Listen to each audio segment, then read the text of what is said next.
What's up, everybody? I'm Stella Chung, and you're watching The Weekly Fix, the roundup show that gets you caught up on the biggest gaming and entertainment fix stories you may have missed out on. We've got a jam-packed episode with deeper looks at Halo Infinite, our first real glimpse at the GTA Remastered Trilogy, and tons more. Let's jump right in.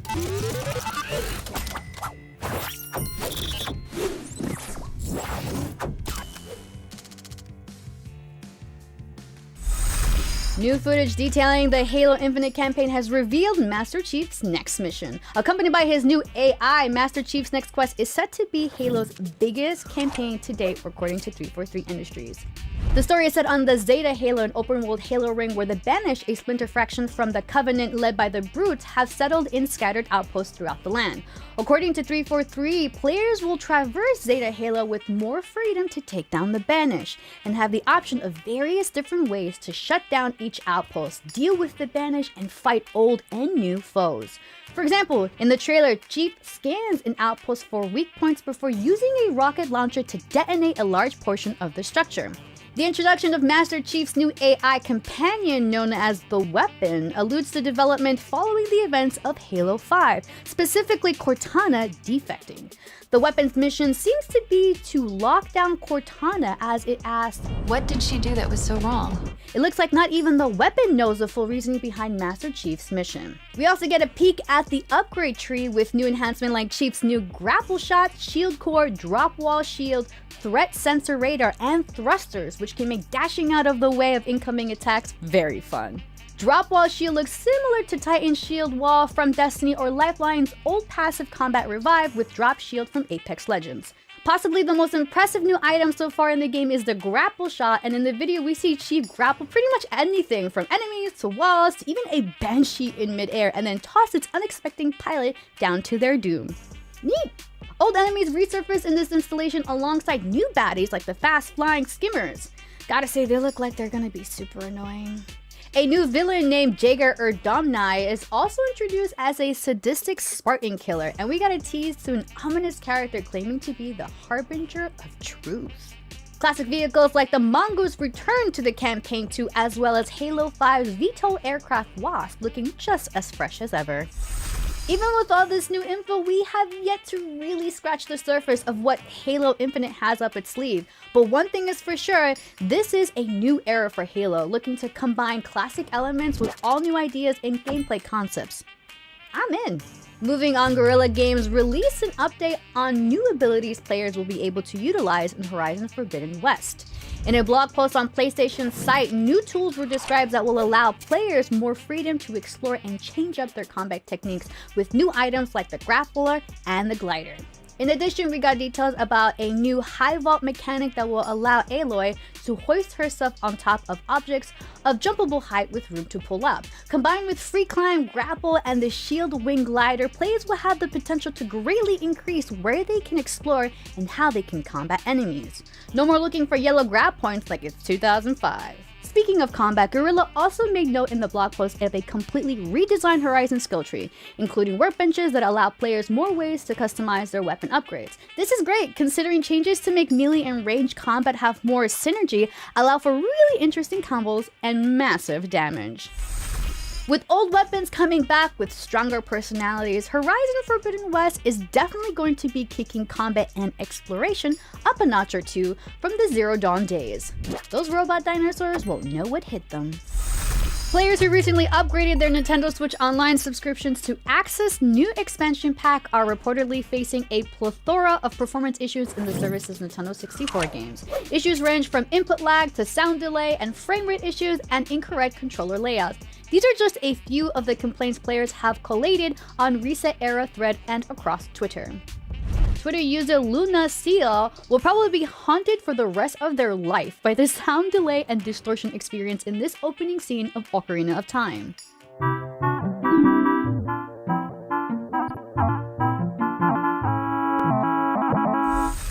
Speaking of haunted, Yoshi's story may need to either get an exorcism or gargle hot water with honey before starting their journey to save baby Mario.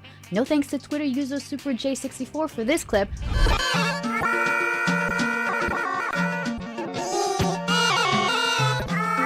I'm getting goosebumps.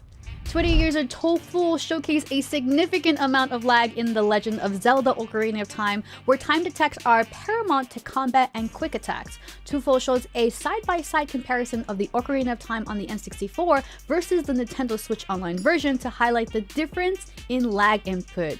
Jarring. Some might argue that it's the player's internet causing the issue, but considering that these are common issues across multiple games throughout the Nintendo Switch Online N64 expansion pack, and people are paying $50 for this service, I would argue that such an investment should ensure users can play the game wherever they are, regardless of their internet performance. Plus, these games aren't streaming, so why would it be an internet issue?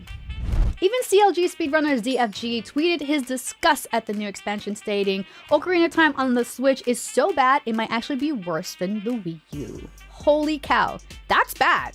In addition to a ridiculous and bizarre button layout where essentially the A and B are reversed with a C button placement placed above somewhere, we're also seeing an error where certain games like Mario Kart ask players to insert an N64 controller pack in order to save data. Nintendo has yet to make any statement on fixes or compensation, but we are hoping this does get fixed soon.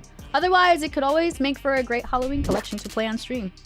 Just saying. Speaking of Halloween and scary things, A Quiet Place video game is currently in development for a release in 2022. The game is said to tell an untold story of survival in the same universe, but not following the events of the acclaimed horror movie.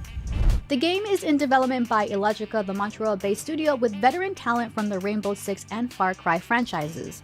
Although we don't have many details yet, it would be interesting to see elements of both Far Cry and Rainbow Six in the game. My guess is it'll have more of a horror vibe to it, but I'm imagining an open world where any sound you make has you come face to face with whatever that is, like an Alien Isolation. Taking stealthy combat and play from Far Cry and combining it with tactical co-op strategies from R6 could be very interesting, if that's the direction they go in.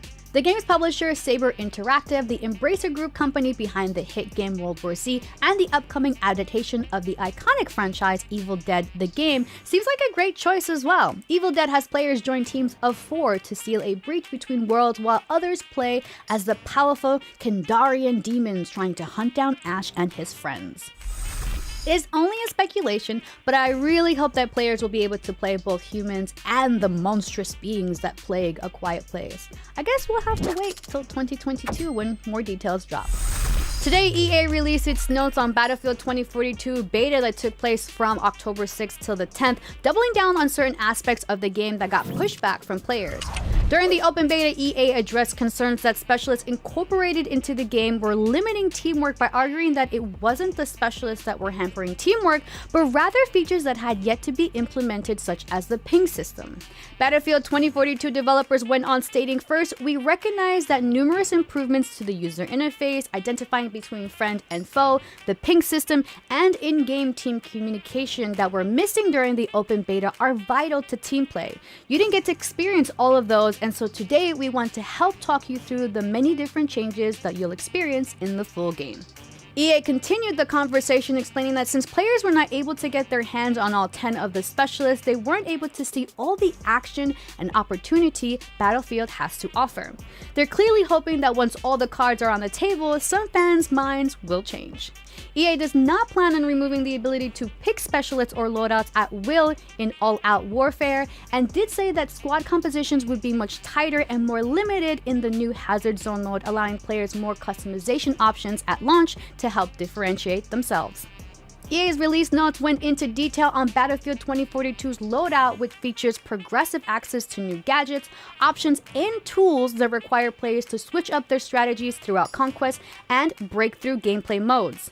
Players will start a game as a specialist and get to choose a medical crate, ammo crate, the recoilless M5 launcher, or repair tool with fully customizable loadouts that mirror traditional class structures such as assault, medic, support, and recon roles. Players will then be able to define exactly what their loadouts are and can quickly switch between setups. Other release notes in the blog post mentioned how bot-heavy servers were too prevalent across the first few hours of the open beta and ultimately ruined matches as players were dropped into games that were not successfully filled. EA noticed throughout the open beta, players were being sent to servers predominantly populated with bots, with some even being sent to servers outside their own region. EA has stated they will iron out matchmaking before release because who wants to fight against bots? They just aren't a replacement for other players. Sorry, not sorry. In addition to UI upgrades with essential components adding big map potentially in the launch or an update after, Comoros with quick action indication, a more readable kill log, and heads-up display, EA's blog post is a good read for any Battlefield fan looking to see what to expect in 2042. Moving on, Amazon's latest MMORPG is currently facing deflation troubles. The popular game New World from the e-commerce giant is being affected by deflation currency crisis so bad that on some servers, players have started bartering raw materials with one another instead of spending their increasingly valuable coins. Normally, we see MMOs facing the problem where players generating more money by grinding quests and acquiring small fortunes causes inflation, making big piles of money less and less valuable. For New World, the exact opposite is happening. As per an article by Player Auctions, the game's primary method of distributing currency to players isn't offering enough coins to keep up with the rate of circulation as players spend their hard-earned cash faster than the system can feed them more. Pretty much, this means prices on in-game items such as crafting materials don't seem worth using coins on, since the value of the currency is much higher than the value of the good. Players have ended up simply trading items instead of using coins as coin circulation keeps decreasing. Now, while the issue of deflation poses a lot of problems for players in-game, the falling price of raw materials could also affect the way fans play the game in the future. This could potentially disincentivize players from leveling up certain skills that generate coinage. I mean, why would anyone virtually mine ore if you'll make less than the average wage of an entry-level fry cook? There's no news on how New World developer Amazon Games will address the issue, but with the deflation issue likely to worsen, players are hoping for solutions sooner rather than later. Rockstar has announced Grand Theft Auto: The Trilogy, the definitive edition, alongside gameplay that shows side-by-side comparison of the 3 remastered games, GTA 3, GTA Vice City, and GTA San Andreas. Fans will no doubt be thrilled to see the game fully remastered for modern platforms in Unreal Engine by Grove Street Games. The trilogy is initially coming to PlayStation 5, Xbox Series X and S, Nintendo Switch, PlayStation 4, Xbox One, and PC via the Rockstar Games launcher. Rockstar says the games come with a completely rebuilt lighting system, improved shadows, weather and reflection, upgraded character and vehicle models, along with higher resolution textures across buildings, weapons, roads, interiors, and more. Just looking at the fidelity comparison, the trilogy seems like it will offer a fresh experience for fans as they trot down memory lane, all done up with new foliage and better textures. The game will also feature new improvements and updated controls inspired by GTA 5, such as targeting, lock-on and aiming, weapon and radio station wheels, updated minimaps with enhanced navigation, achievements, trophies, and so much more. To me, the best part of the overhaul is by far the immediate restart of a failed mission, cause who the heck wants to be kicked back into a lobby just to try again? Breaking down the trilogy across platforms, the Switch version of the game will include gyro aiming and touchscreen support. The PC version will support NVIDIA DLSS. The PlayStation 5 and Xbox Series X versions will display at 4K with up to 60 frames per second performance. It has not been confirmed whether or not the games will be released individually as well as part of a collection, though we do know that San Andreas, the definitive edition, will launch on Xbox Game Pass on November 11th, with GTA 3, the definitive edition, to be added on PlayStation Now on December 7th. The digital version of Grand Theft Auto: The Trilogy, the definitive edition, is now available for pre-order, costing about $60 across all platforms. Digital versions of the game will be released November 11th, with physical copies of the game to follow on December 7th. No release date has yet been announced for a mobile version of the game. Now, we know mods for GTA have been pulled down, but I'd personally like to relive Big Head CJ in the new release. Here's to hoping. We're gonna take a quick break. After that, Akeem's got your entertainment news covered. Did you know that Spider-Man almost didn't make it into the MCU? No? Well, stick around. And we're back. Told you it'd be quick. The new book, The Story of Marvel Studios: The Making of the Marvel Cinematic Universe, has brought a lot of interesting new tales to light about the creation of the MCU, and one of the juiciest includes just one of the hurdles Spider-Man faced before joining our beloved Avengers. Spider-Man's journey into the MCU was a long one, and it was even more complicated than we may have thought. Detailed in the new book, The Story of Marvel Studios: The Making of the Marvel Cinematic Universe by Tara Bennett and Paul Terry, we just got some inside information on the conversation that took place between Kevin Feige and one of Sony's executives.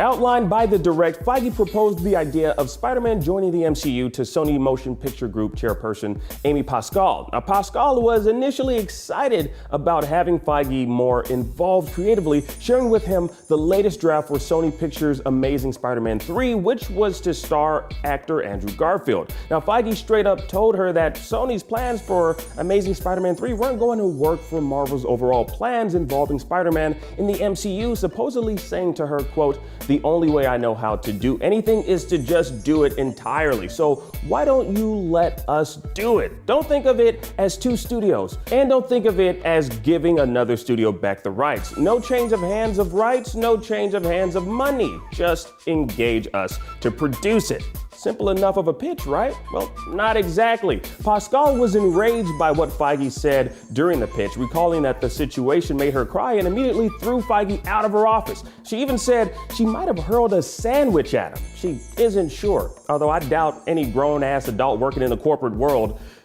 would forget throwing food at someone. If you think you did, you probably did. I don't know, might have been a bagel.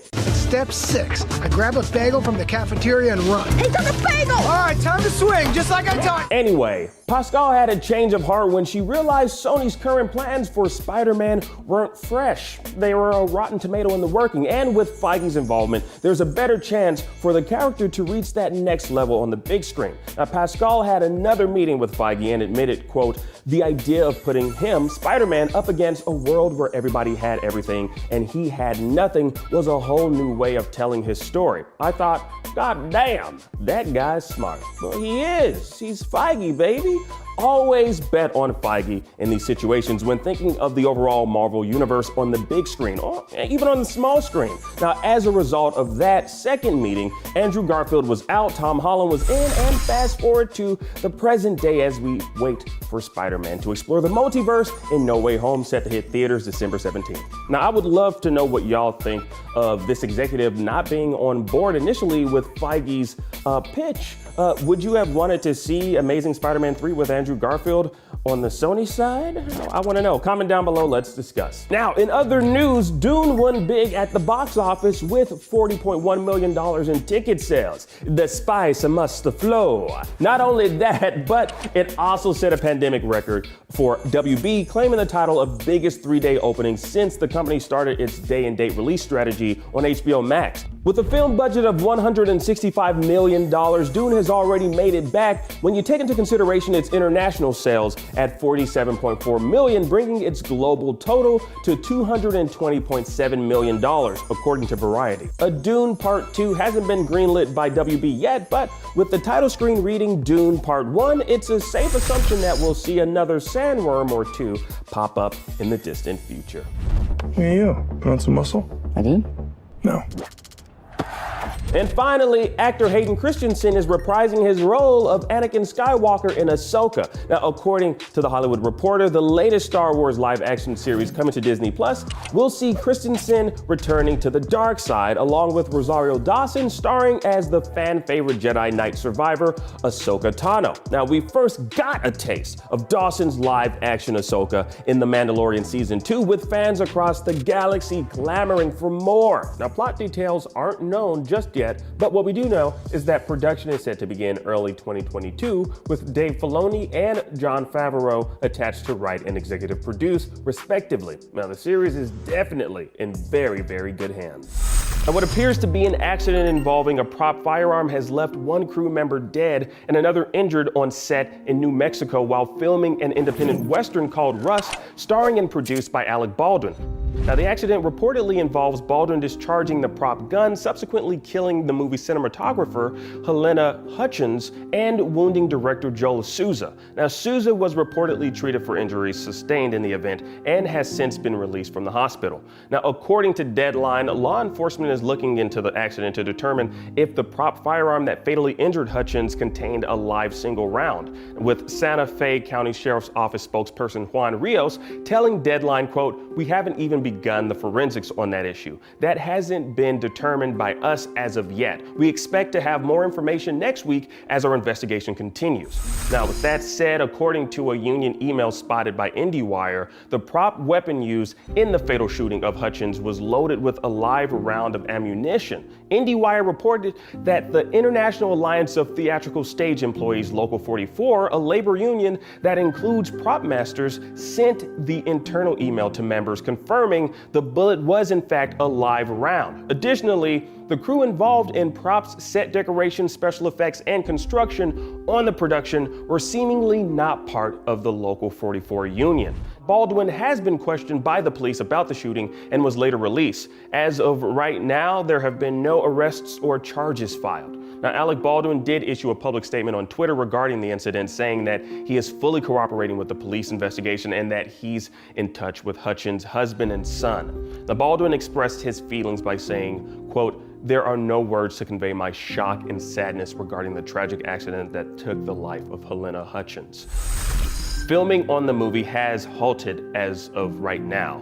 Very, very tragic event for everyone involved. Please keep Helena Hutchins' son and husband in your prayers as they mourn the tragic loss of their beloved family member, and hope Joel Souza makes a full and speedy recovery. Our hearts go out to everyone involved in this story. Now, in other news, Warner Brothers teased a sequel to Dune during Warner Media CEO Ann Sarnoff's recent sit-down with Deadline. Now, Sarnoff told the media outlet, quote, "Will we have a sequel to Dune? If you watch the movie, you see how it ends. I think you pretty much know the answer to that." So essentially, she's telling you that you have to watch the movie to find out. And if you did already, then you probably already know that a Dune Part 2 is in the cards. I mean, the film even opens with a title card that reads Dune Part 1. So I think it's fairly obvious we'll be seeing a Part 2 at some point in the future, the near future even. Who knows? I don't know.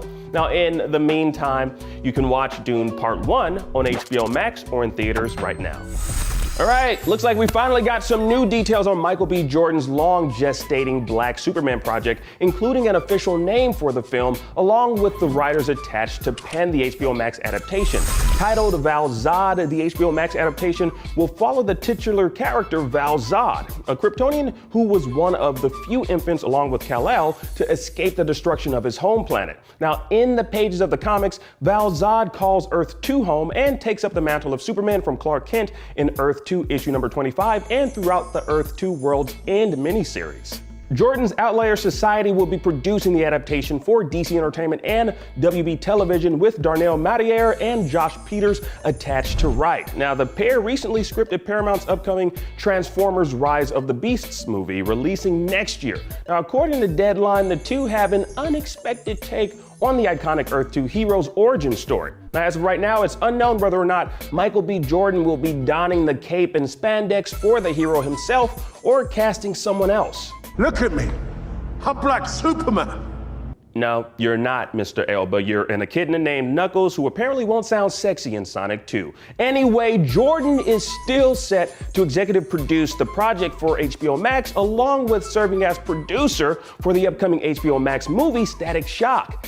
Yeah, and I know that last bit of information just got a lot of folks really happy. A Static Shock movie is in the works. Yeah, baby. Now, no word just yet on when we can expect Val Zod, but we'll keep you informed. Let us know what you think of this news in the comment section down below. Are you excited to see Val Zod on HBO Max? Comment down below. I want to know what y'all think. In other news, two highly anticipated trailers have been released, and the internet is loving every single second of them. Netflix finally dropped the official trailer for their live-action adaptation of Cowboy Bebop, and much to everyone's surprise, it looks good. Now, the question that remains is, where's Ed? Now, we still have no clue what to expect in that particular department. Now, my guess is Ed might pop up towards the later episodes of the series, or maybe as some weird CGI artificial intelligence. Who knows? We'll have to wait till November 19th to find out.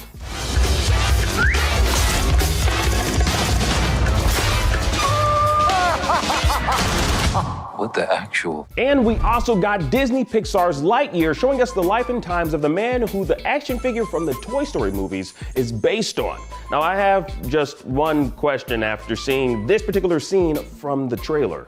To infinity. And what? To infinity and what? Y'all touch fingers? Come on now, say the line. Finish the line. Damn, man, I guess we'll have to wait to find out what buzzword Buzz Lightyear was about to say when Lightyear hits theaters summer 2022. Now, if you know what he was actually about to say, comment down below. Here's a hint. IGN has a podcast named that as well. Yeah, that's right. To infinity and Game Scoop. That's probably wrong. I don't know, man. I don't listen to podcasts. I'm Stella Chung, and that was your Weekly Fix. We'll be right here next Saturday with more of the biggest gaming and entertainment news of the week. See you then.